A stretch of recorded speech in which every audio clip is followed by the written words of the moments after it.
अगर आपका बच्चा हर बात पर जिद करता है, अगर आप समझ नहीं पा रहे कि डांटें या प्यार से समझाएं, तो आज की ये बात आपके लिए है। क्योंकि जिद को तोड़ना नहीं, उसे सही दिशा देना ही असली समाधान है। अब हम सुनते हैं बुद्ध से प्रेरित ये पूरा टॉपिक जो आपके लिए बहुत ज़रूरी है। तो चलिए शुरू करते हैं। दोस्तों, आज मैं आपसे एक ऐसे विषय पर बात करने आया हूं जो हर घर की कहानी है, हर माँ बाप की धड़कन से जुड़ा हुआ है और हर परिवार की शांति को छूता है। जिद्दी बच्चे। हाँ, वही बच्चे जो बात नहीं मानते, जो हर बात पर अड़ जाते हैं, जो नहीं को अपना सबसे मजबूत हथियार बना लेते हैं। कई बार हम थक जाते हैं, गुस्सा कर बैठते हैं, डांट देते हैं, सजा दे देते हैं और फिर रात को सोचते हैं, क्या सच में यही तरीका सही है? क्या जिद को तोड़ा जा सकता है या उसे समझा जा सकता है? आज मैं आपको महात्मा बुद्ध की शिक्षाओं से प्रेरित होकर बताऊंगा कि जिद्दी बच्चों को कैसे संभालना है, कैसे दिशा देनी है और कैसे उनके अंदर छिपी आग को विनाश नहीं, निर्माण में बदलना है।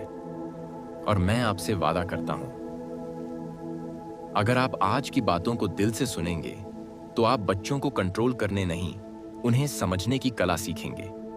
सबसे पहले एक बात साफ कर दूं, जिद बुरी नहीं है, जिद ऊर्जा है। वही ऊर्जा अगर सही दिशा में जाए तो बच्चा इतिहास रच सकता है, और अगर गलत दिशा में जाए तो वही ऊर्जा घर का संतुलन बिगाड़ सकती है। महात्मा बुद्ध कहते हैं कि हर क्रिया के पीछे एक कारण होता है। कोई भी व्यवहार बिना कारण के नहीं होता।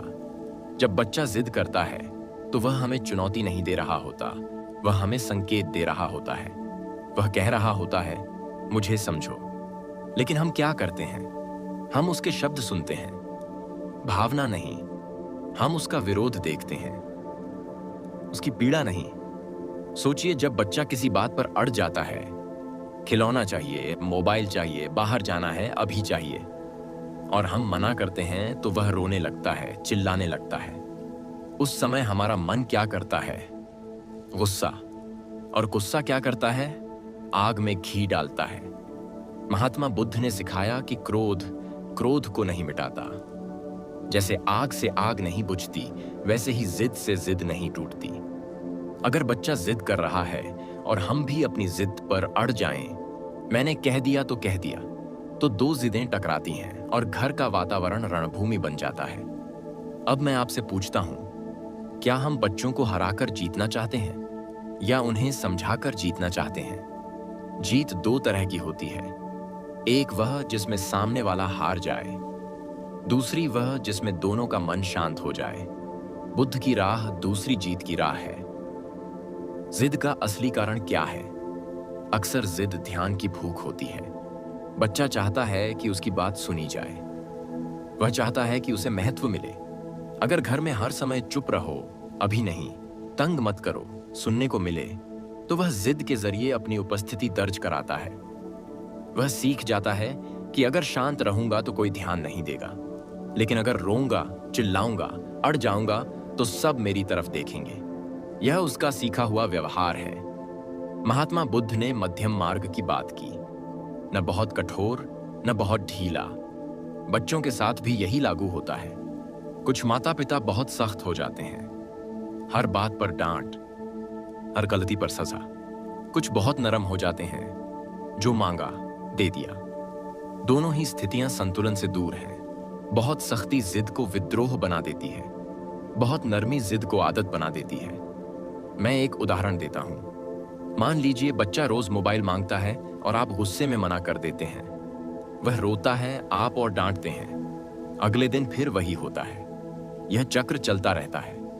लेकिन अगर आप शांत मन से उसे समझाएं, उसके साथ बैठें, नियम तय करें, दिन में 30 मिनट, उससे ज्यादा नहीं, और खुद भी उस नियम पर स्थिर रहें, तो धीरे धीरे बच्चा समझने लगता है कि सीमा क्या है। यहां एक बात जरूरी है, नियम बनाना आसान है, लेकिन नियम पर टिके रहना कठिन है। अगर आज आप गुस्से से बचने के लिए 2 घंटे मोबाइल दे देते हैं, तो बच्चा सीख जाएगा कि रोने से नियम टूट सकता है।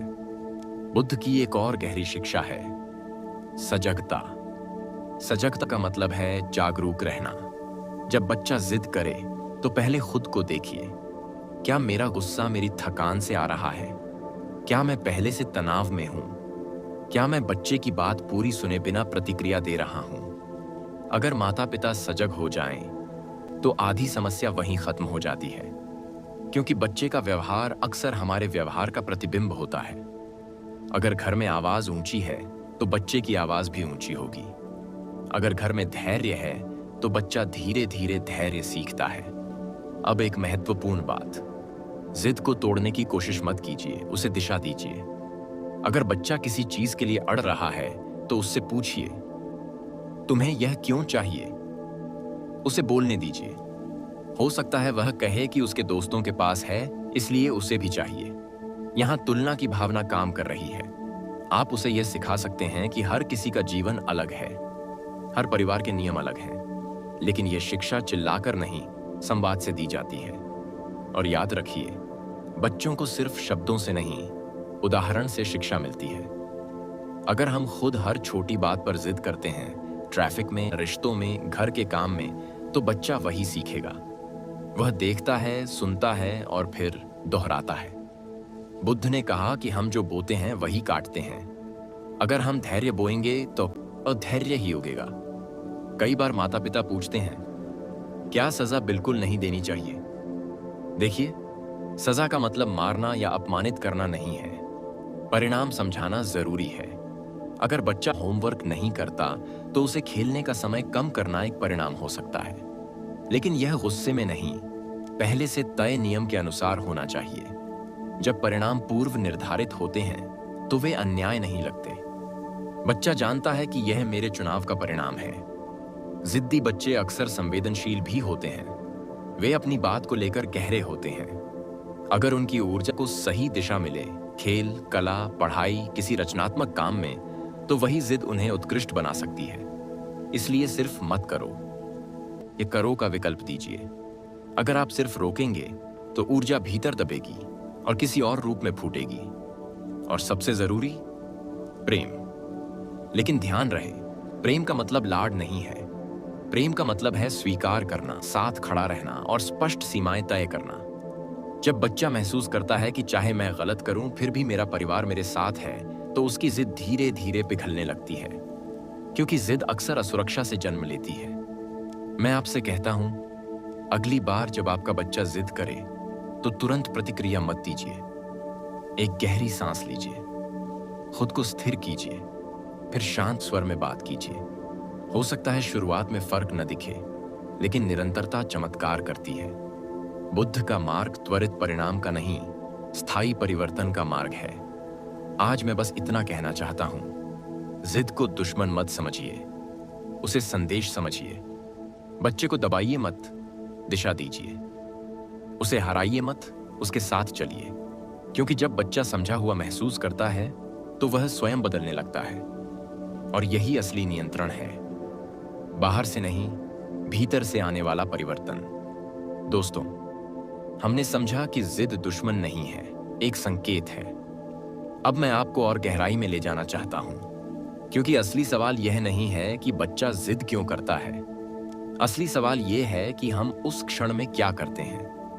वही क्षण तय करता है कि जिद बढ़ेगी या घटेगी, रिश्ता टूटेगा या मजबूत होगा। महात्मा बुद्ध ने कहा था कि हर परिस्थिति में प्रतिक्रिया नहीं, उत्तर दो। प्रतिक्रिया तुरंत होती है, उत्तर समझ के बाद आता है। और जिद्दी बच्चे को संभालने में यही फर्क निर्णायक है। मान लीजिए बच्चा किसी दुकान में खिलौने के लिए अड़ गया। वह रो रहा है, जमीन पर बैठ गया है, लोग देख रहे हैं।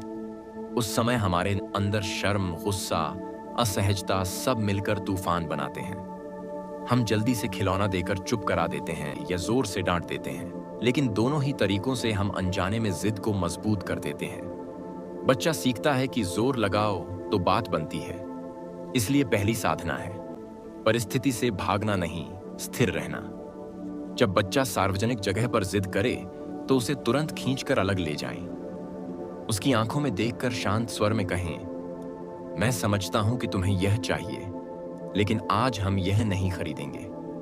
बस इतना कहिए, लंबा भाषण मत दीजिए, बच्चा पहले दिन नहीं मानेगा, शायद और जोर से रोएगा, लेकिन अगर आप स्थिर रहे, अगले 2-3 अनुभवों में उसे समझ आ जाएगा कि यह तरीका काम नहीं करता। यह स्थिरता ही अनुशासन की जड़ है। यहाँ मैं आपसे एक बात दिल से कहना चाहता हूँ। बच्चा हमारा दुश्मन नहीं है, वह सिर्फ हमें समझाना चाहता है कि उसे हमारी ज़रूरत है। कभी कभी जिद के पीछे सिर्फ ध्यान की भूख होती है, और जब हम सुनना शुरू करते हैं तभी बदलाव शुरू होता है। अब बात करते हैं संवाद की। अक्सर हम बच्चों से आदेश की भाषा में बात करते हैं, ऐसा करो, लेकिन आदेश जितना ज्यादा होगा, विरोध उतना बढ़ेगा। संवाद की भाषा अलग होती है।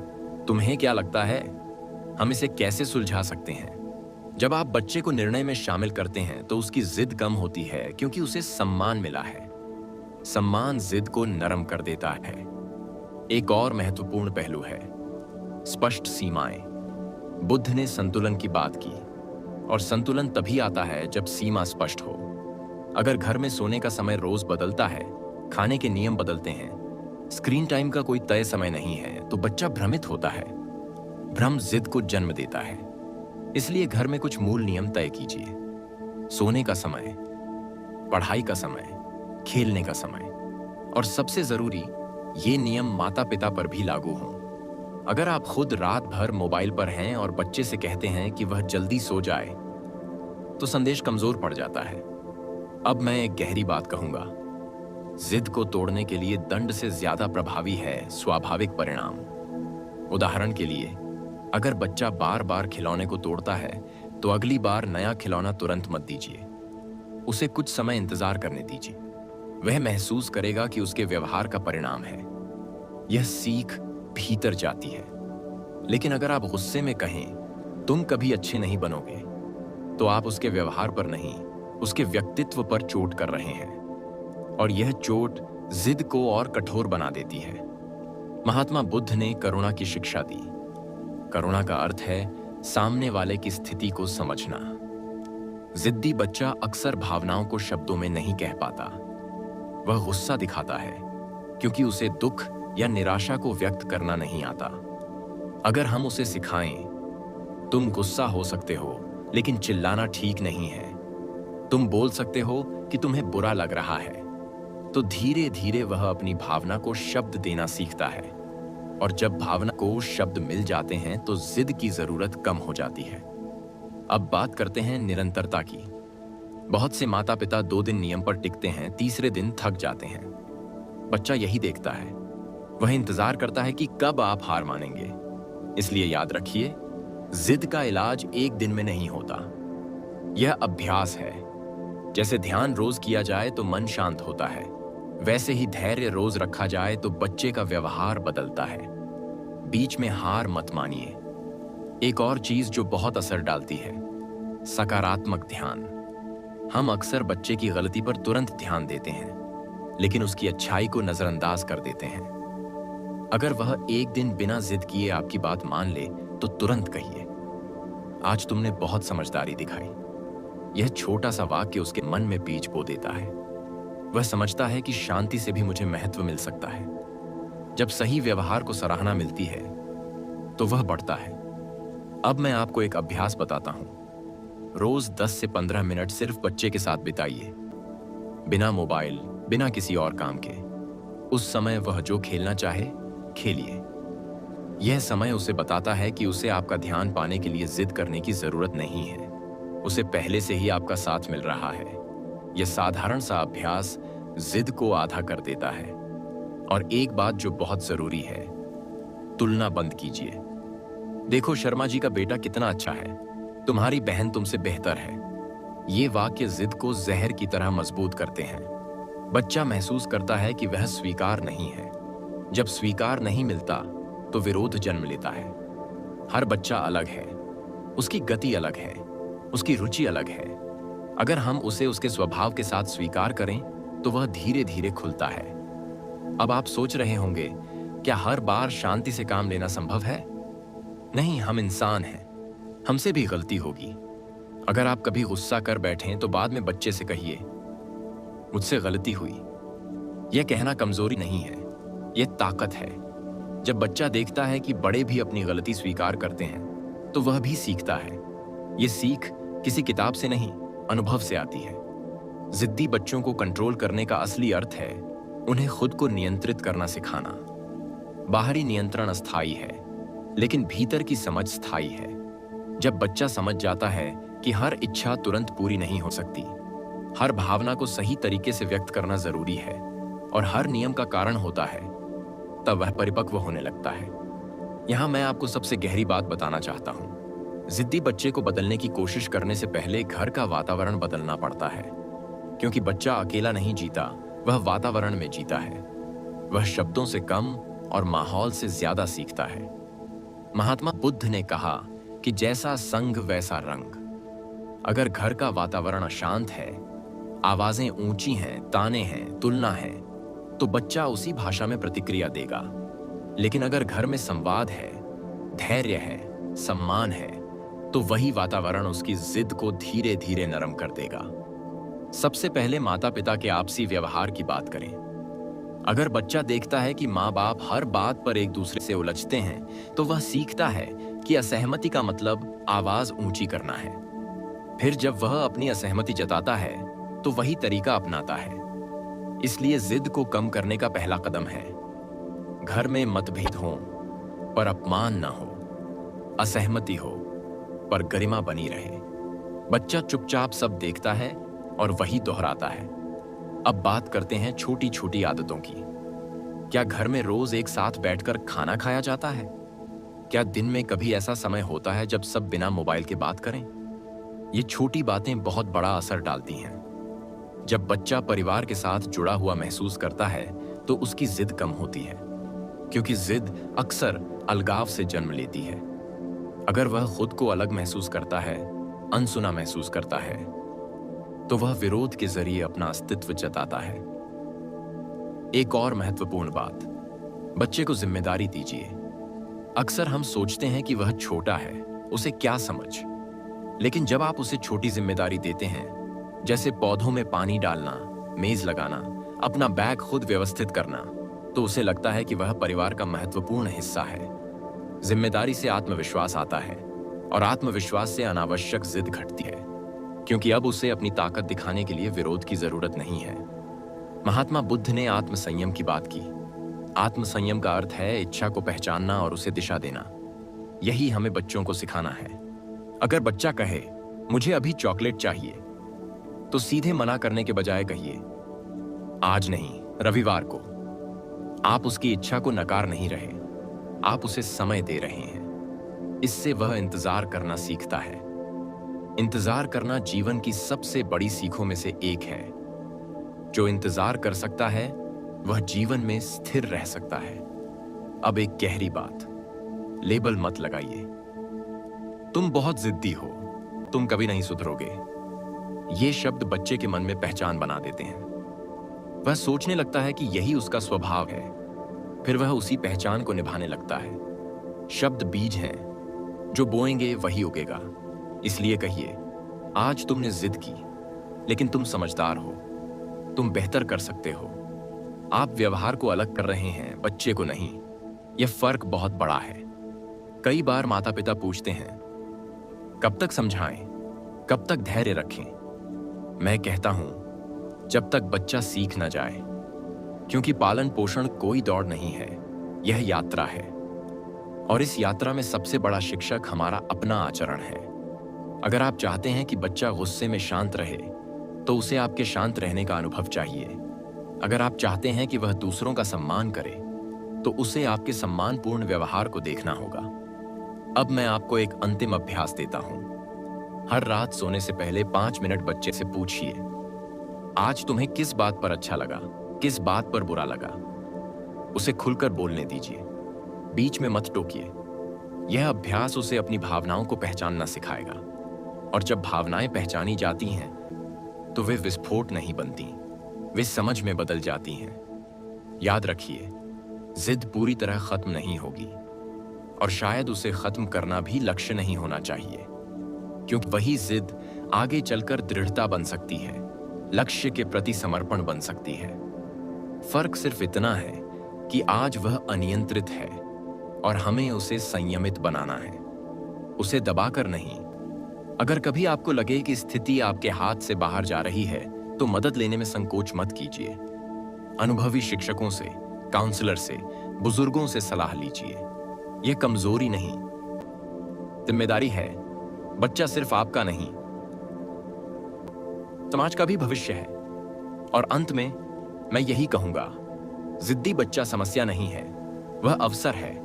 अवसर यह देखने का कि हम कितने धैर्यवान हैं। अवसर यह सीखने का कि प्रेम और अनुशासन साथ साथ चल सकते हैं। अवसर यह समझने का कि नियंत्रण बाहर से थोपा नहीं जाता, भीतर से जागता है। जब बच्चा महसूस करता है कि उसे सुना जा रहा है, समझा जा रहा है और स्पष्ट सीमाओं के साथ प्रेम दिया जा रहा है, तब वह धीरे धीरे खुद को संभालना सीखता है। उसे एक संदेशवाहक की तरह देखिए। वह आपको बुला रहा है, मुझे दिशा दो। और जब आप शांत मन, स्थिर आवाज और स्पष्ट नियमों के साथ उसके सामने खड़े होंगे, तो आप पाएंगे कि जिद पिघल रही है, रिश्ता मजबूत हो रहा है और घर में शांति धीरे धीरे लौट रही है। यही है असली साधना, यही है सच्चा पालन पोषण, और यही वह राह है जहां जिद संघर्ष नहीं, शक्ति बन जाती है। नमो बुद्धाय। तो आखिर में अगली बार जब आपका बच्चा जिद करे, तुरंत गुस्सा मत कीजिए, एक गहरी सांस लीजिए। शायद वह आपको चुनौती नहीं दे रहा, वह आपको बुला रहा है। और याद रखिए, यही दिशा मिले तो जिद ही उसकी सबसे बड़ी ताकत बन सकती है। धन्यवाद। चैनल को सब्सक्राइब जरूर करें, कमेंट, शेयर और नमो बुद्धाय लिखकर अपनी हाजिरी जरूर लगवाएं।